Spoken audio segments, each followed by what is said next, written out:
When did your dad write this paper? Before they came to get me on the 4th.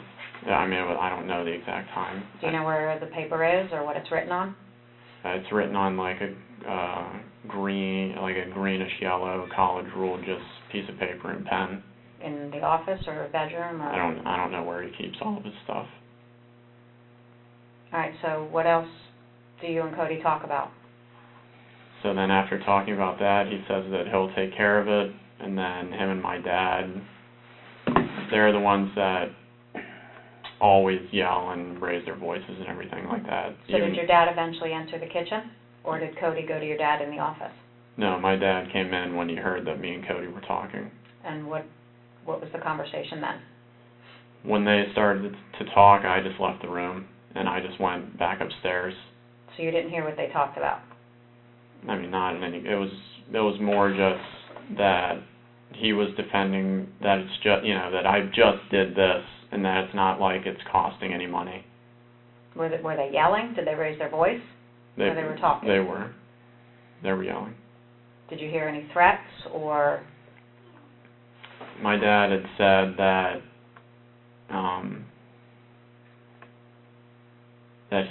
that everybody had agreed that if I had done this, that I would have to go.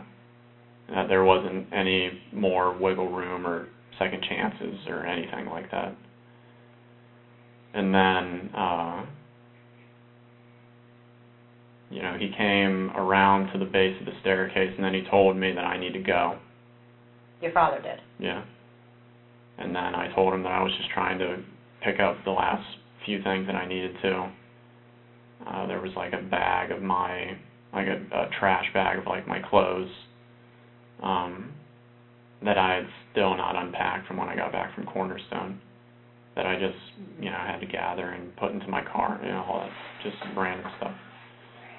And then, I don't know what time I actually left, but I think it was closer to like midnight or something. And when you left, where was your mother? When I left, my mom was still just in her office. And where was your dad? Dad and Cody were just yelling inside the kitchen. So when you left, you heard them yelling? Not really yelling anymore, but they were.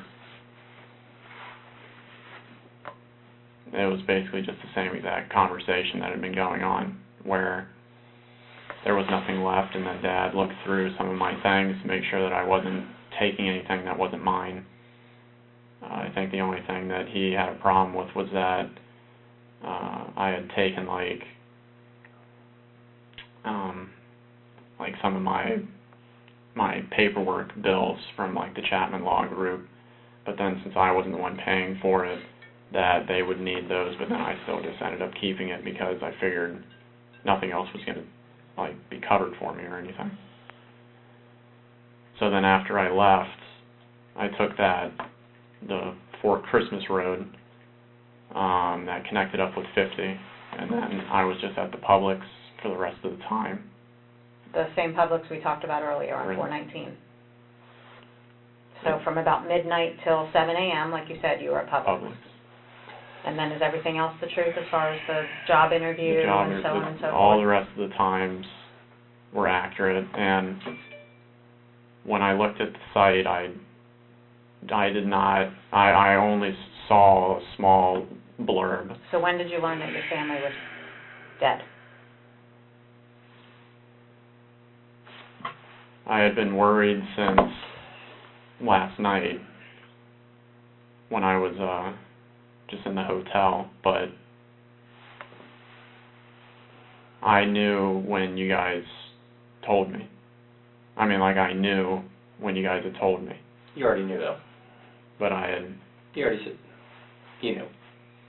At any point, did you feel like you needed to reach out to Cody and see if he was okay, or...? I just didn't want to call anywhere. I just didn't want to know. But you couldn't call? You had brought up the hotel. Hotel room was there. Phone, but I Phone works there. I didn't even think of to use that.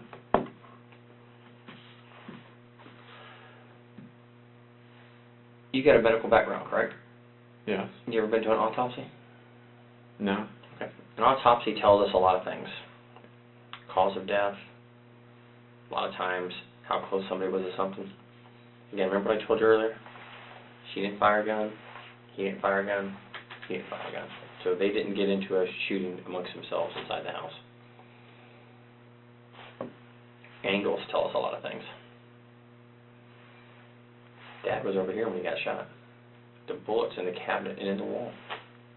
We know that. That's one of those facts we just can't dispute. I see where shell casings are over here. I see where shell casings are in here. I see where shell casings are there. Cody was shot the minute he walked in the door when he first got home.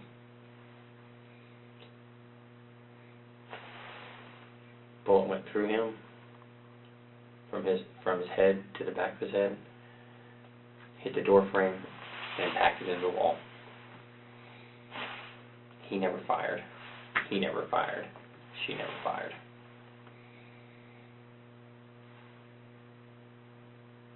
And we know what time Cody left work. I mean, from his boss, from his coworkers. And you got to remember, we've talked to everybody before we talked to you. So we know what time he left work. We know why he told his coworkers and his boss why he left work. And we know what time he got home. And we have text messages that he has sent people afterwards. So based on what you're telling us, that he comes home and has this confrontation, talks to you, talks to his dad, you leave about midnight, and he's still there talking to your dad in the kitchen, none of that adds up. Medical examiner can approximate the time of death based on the body. Now's the time, Grant. Now is the time, buddy. I'm just. So I believe this, and this happened while you were still present in the house. And for whatever reason, you don't want to tell us. We understand your father was abusive, and we understand that he was the asshole. And if he threatened you, that he was going to kill you when you came back, you were probably in fear, were you not? So did your brother come home to try and defend you, and then this gunfight happened, and you got so scared that you left? No, I mean, I had left when I had said that I had left. Which time? Around 9 or midnight? No, around the midnight time. Again, we know stuff from the medical examiner office of times. Said this a couple of times. He never fired a gun. He never fired a gun. She never fired a gun. Nobody did. Nobody in the house fired a gun. Fact. We know. I'm going to get DNA off the guns that are on scene and the cartridge casings. And all Any that. reason to believe that your fingerprints or your DNA will be on any of those weapons or the cartridge cases that are on the scene? I mean, not that I can think of. I mean, I know that me and Cody had, you know, like, I mean, we had used each other's guns before in the past, like when we go to the range, but... But you said you had no access to these guns now. Right. I mean, but yeah, I mean, that was a long time ago. So, I mean, there's... So the gun that's still on scene and the gun on your father's waistband, is your DNA or fingerprints going to be on it? Not that I can think of. Let me throw something at you. We pulled financial records from your dad, you, Cody, and your mom. Remember that payment you made? Which? The payment on that bill you had? The $599.99. I saw that one. Well, guess what got paid right about the same time? What? $33,000 of debt was paid off of his credit card. Same time. Within a very short time of each other. Those things go together. Records show what was happening. Wait, what happened? $33,000 on, I think your dad, it was a USAA credit card. He had $33,000 was paid to pay off that credit card. I just don't know where else to go to get you to come around, because it does not make any logistical sense of what you're telling us. It doesn't. If these two got in a shooting, we would know. We would know they shot each other. We'd know that. But why Mom? Things just got so bad and out of hand, like never it's been before in your life. Never been here before in your life or your family's life. He's pissed. His future, his retirement, his plans are being upset by you because of the financial cost. I would almost bet this is just a horrible, bad incident that on any other day wouldn't happen. But you and me both know, as does she, what happened that night. You're coming around, and I really appreciate it, Grant. I do appreciate it. Now you're starting to tell more of the truth. Everybody minimizes when they're in a stressful situation. They do. My boss can start yelling at me. I try to minimize the effect of it, thinking about what am I going to do? How do I explain to him what happened legitimately? Not that I want to be a liar, but let me explain to him how legitimately something happened. How I bumped my fender on my car, got a ding in it. Try to think, well, how am I going to explain this? And you've already told us a lie. This whole map thing is bullshit.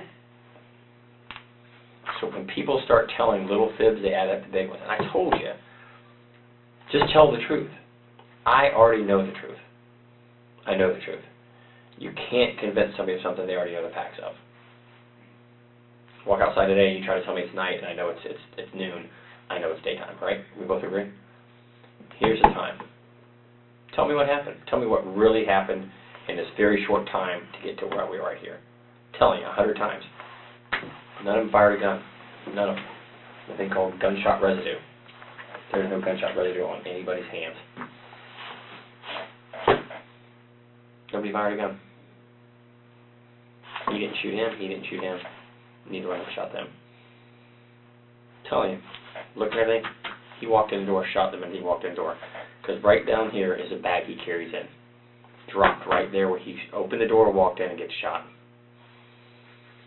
There's Dad's lunchbox right there. Dad came home, was probably messing with it right around here. Arguments, whatever's going on, whether there was even an argument. Dad gets shot, and he drops right here. And most likely either got pulled or crawled over here. Over here. I wonder what DNA is going to be in that blood right there. What's going to be on your dad's pants? Because we got his pants. We take all their clothes, everything that we take. Your DNA going to be found on his pants? No. You sure? It may be something, a question I'm asking, I already know the answer to. I know, but my DNA shouldn't be on his pants. Shouldn't? Okay. Explain to me, I just need you to tell me, why the minute he walks in, he gets shot. He's shot, it's right there, just above there is what it is. We got an investigator up the autopsy right now, and the doctor's saying, here's what happened, here's where he's shot. Cody shot right below the eye, it comes out the back of his neck, and into the wall. Dad shot twice. And the doctor basically said he could have crawled from here to here because of the injury. And we're going to look at their clothing, your clothing, for DNA, gunpowder, blood spatter, all of that. Inside of your car, all the stuff that's in your room, all your electronic footprint, we're going to look at. We will look at it. We will see it. It's a whole lot easier for you just to say what happened than to us to come out there and say, here, boom, boom, boom, boom, boom, because that may change the direction of this case severely. Of whether somebody says, here, let me tell you what happened, it got me here. This blew up, he's been threatening me, he's upset at me, I've ruined, his financial success and his plans for retirement with the house. Cody tried to get involved and you wanted to protect Cody. That makes sense. You and Cody are close. I don't have the answer for anything else. Okay. This is the last time before I'm going to walk out now, and then I'm done. Then I'm done for good. When I'm done, I'm done. They won't let me, hey, can I come back and talk to you? The minute I walk out that door with your story is where you stay at. That's your lot in life. I am more than willing to sit here all day and all night, if you want to talk, to find the facts. But I can't. I told you from the beginning, I will not deal with somebody who's not being truthful with me. You're not being truthful. You're not telling me the truth. You've lied, and we've forgiven you over that. we forgive you. You can't lie about this, Grant. You can't. This is too important for your family of what has happened. There's not somebody out running around the United States that killed them. There's not. There's nobody out there, some hidden killer. There's not. You don't show the remorse that you should for someone who's lost 3 family members. Body language, eyes, and demeanor. Here's the time, man. I know it's tough. Tell the truth, because when I walk out, there is no another day. And it's going to look worse for you when we prove it by the DNA, the gunpowder, the blood spatter, fingerprints. Now is the time for you to be honest with us and is exactly what happened in that house before you left. We'll be there for weeks gathering evidence.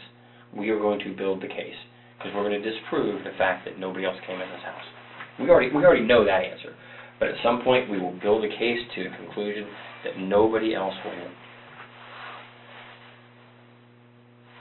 I don't have anything else that I can say.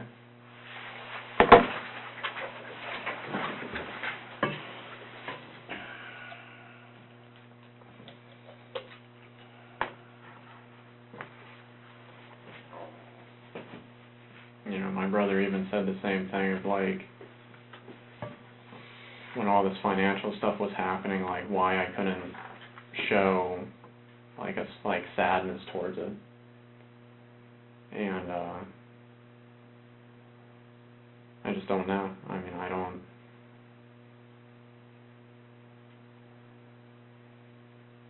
I just don't know what else to say. Do you not feel bad for doing this to your family?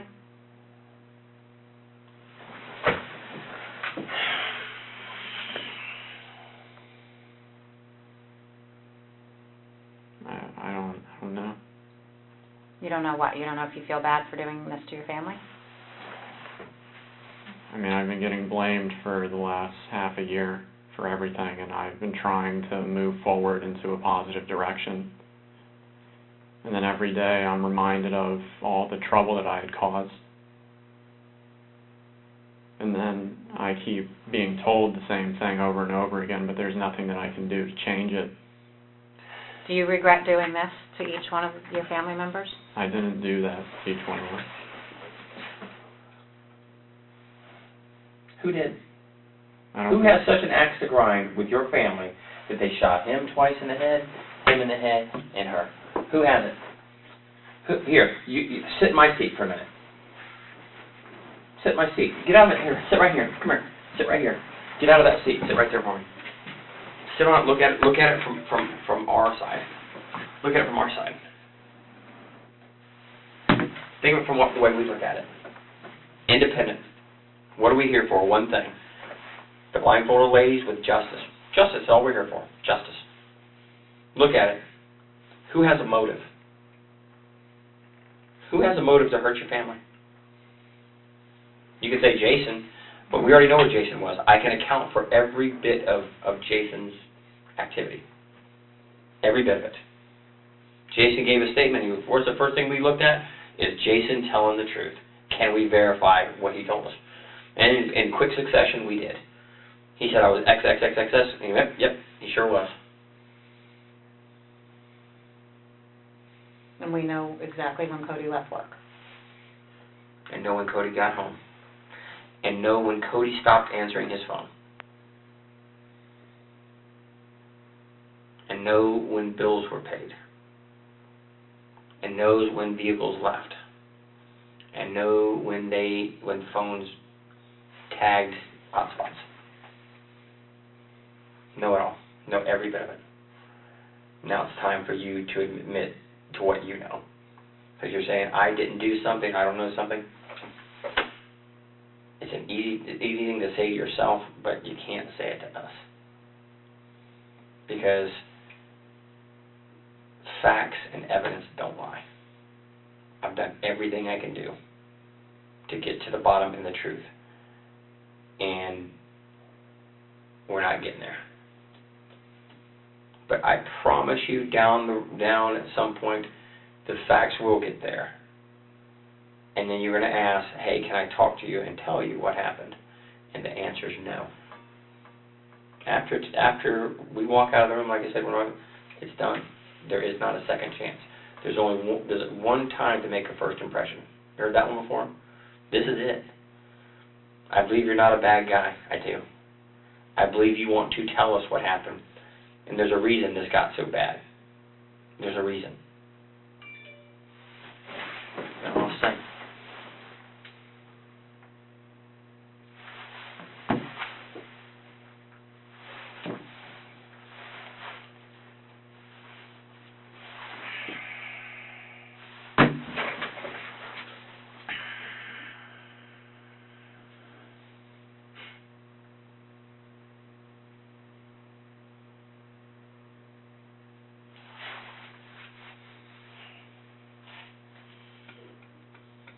I don't have anything else that I can say. I mean, I don't have the answers. That you can say or want to say? That I can say. I mean, I don't know. I know from sitting over here what it looks like. I mean, it's just like when I was accused of the whole grand theft thing. And then it's, you know, everything from security cameras and all this other stuff for saying this, that, and the other, but then there's nothing that showed that I had done anything wrong. And I don't know what else I can say.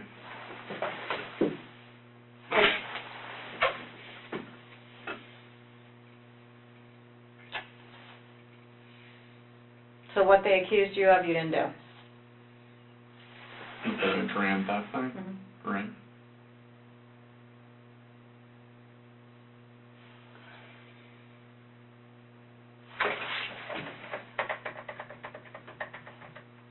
Two things that happened here today. Two things. You're a guy swimming out in the middle of the ocean, and we're going to give you one of two things based on you. You can have a life preserver to keep from drowning, or you get the boat anchor. Which one do you want? Because we will give you whichever one you ask for. The life preserver, the boat anchor. I want the life preserver, but I've said everything that I can. You want it, and I believe you do, but you have not said everything you can say. Be careful of locking yourself into something, because just like this, you've locked yourself into, I was down on Fort Christmas. That's where me and Cody met, which we've proven to be a lie. We already knew that. We already knew that wasn't true. But I'm going to let you say it. I'm going to let you say what you want to about being honest in here. And at some point, we will pick that apart of why you're not honest and what physical evidence shows to be. What physical evidence shows to be.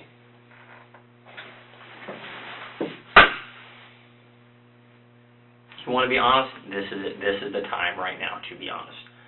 You say, if I can say what you're saying what you want to say to me right now. Just like you wanted me to believe that you were down on Fort Christmas down the road with Cody. That you wanted to. That's what you wanted me to believe. And there's a reason you were being deceptive to me. Because it doesn't matter where you met him and had this conversation. If you lie about something small, you lie about something big. You're being deceptive. Over something that doesn't matter if you met him down the road or not. There's no reason to lie about where you met him at. This is it. Your one chance in the rest of your life to be honest about this right here. You say, I've told you what I can tell you.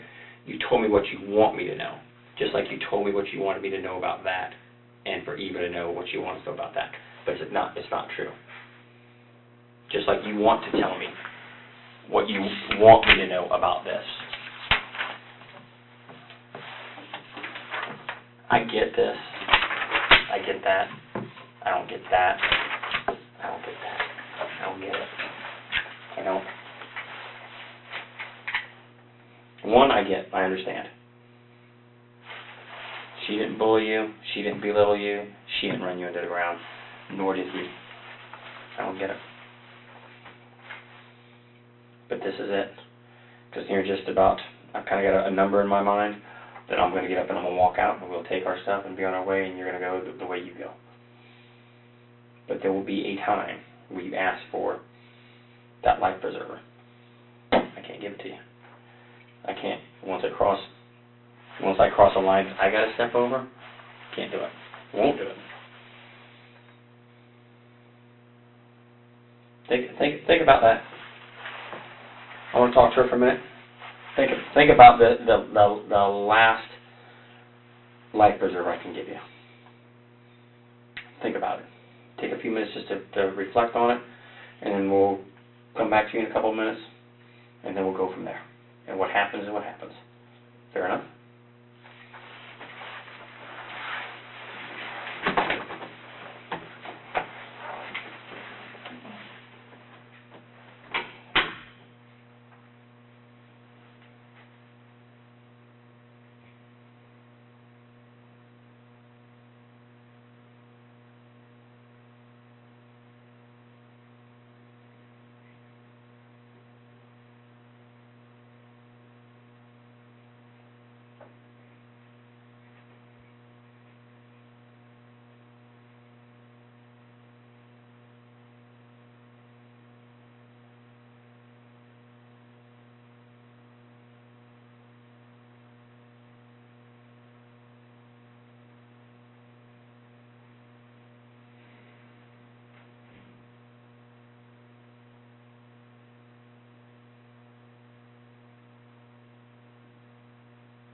You alright, Grant? Okay.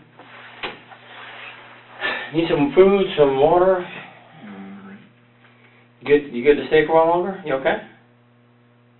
I mean, I just don't have anything more that I can say. I don't know what the next... I'm not keeping you. If you want to stay, well, I'll talk to you till whatever, till you're happy with everything and you're okay. You're not detained. You're not being kept here. You're here willingly. Remember we talked about that? Yeah. You're still, look at me. You're still here voluntarily. I'm not detaining you. I'm not keeping you here. Like I said, if you want to walk out and take a break, catch your breath, get something to eat. If you want something to eat, it's been here for a while. If you want something to eat, I'd be more than happy to get you some food, whatever you want. We'll send somebody to go get it, or whatever you want to do. It's totally up to you. I said you're voluntarily here. I mean, I don't know what the... I will stay here and talk to you until you get everything off your chest as long as you want to, but you're here on your own accord. We talked about that at the beginning, remember? You're here because you want to be here. You wanted to come up here. You had no problem coming. You're here. So, you don't want to be here, you don't have to be here. And I don't want to be here anymore. Okay. Give me a minute, we'll get you out of here.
You all right?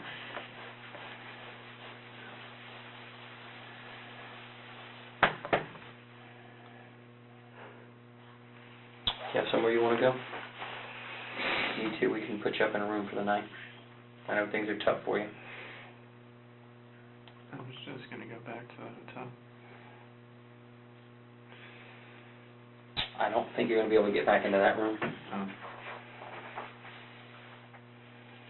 But if you want, we can put you up somewhere for the night. I mean, yeah. Where you want to go? You got somewhere you want to go? I don't know where I can go. Got a certain area you want to go to? A friend? So we don't mind putting you up in a hotel for the night.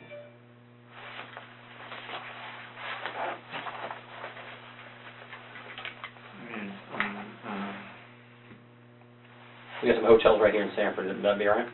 Yeah. Get you in there? Okay. Fine. What we'll do is we'll get you up somewhere. I'll give you my card, my phone number. If you want to talk to me, you're more than welcome to call me. And we'll move forward from there. Fair enough? Any questions of me before I go? Or before we walk out? I'd be happy to answer any questions you may have. Like, what am I, allowed to do? Live your life. And what, I mean, 'cause it's like I have my, my wallet and all that stuff is back